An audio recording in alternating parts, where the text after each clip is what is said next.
2024 বৰ্ষৰ হাইস্কুল শিক্ষান্ত পৰীক্ষাত উত্তীৰ্ণ হোৱা সকলো পৰীক্ষাৰ্থীলৈ আন্তৰিক অভিনন্দন জ্ঞাপন কৰিলোঁ। হেল্ল' ফ্ৰেণ্ডছ, মই জিনিতা নাথ। মোৰ অন্য এটি ভিডিঅ'লৈ আপোনালোক সকলোকে জনাইছোঁ স্বাগতম।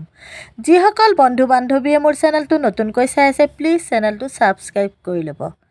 একে সময়তে সকলোৰে উজ্জ্বল তথা এটি কৃতকাৰ্য ভৱিষ্যতৰ বাবে শুভকামনা জনালোঁ। শিক্ষা জীৱনত আৰু বহুদূৰ বাট অতিক্ৰম কৰি একোজন সফল নাগৰিক হোৱা তাৰেই কামনা কৰিলোঁ।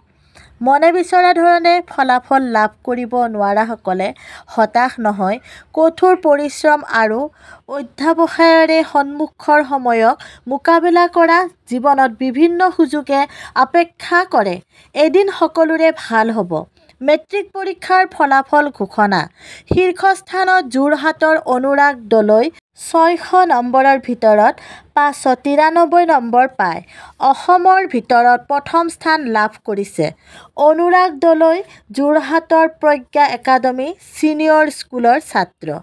দ্বিতীয় স্থানত ঝৰ্ণা শইকীয়াই 590 নম্বৰ পায় অসমৰ ভিতৰতে দ্বিতীয় স্থান ঝৰ্ণা শইকীয়াই বিশ্বনাথৰ শংকৰদেৱ শিশু বিদ্যা নিকেতনৰ ছাত্ৰী।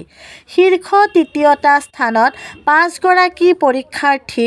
তৃতীয় স্থানত বেদান্ত চৌধুৰী 588 নম্বৰ পায়।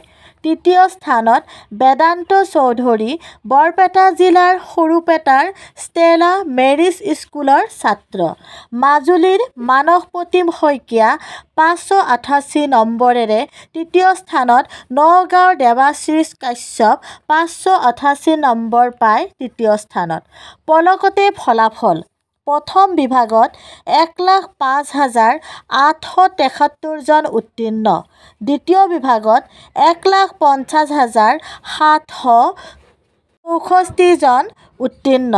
তৃতীয় বিভাগত 60,680 জন উত্তীৰ্ণ। মুঠ উত্তীৰ্ণৰ হাৰ 75.7%।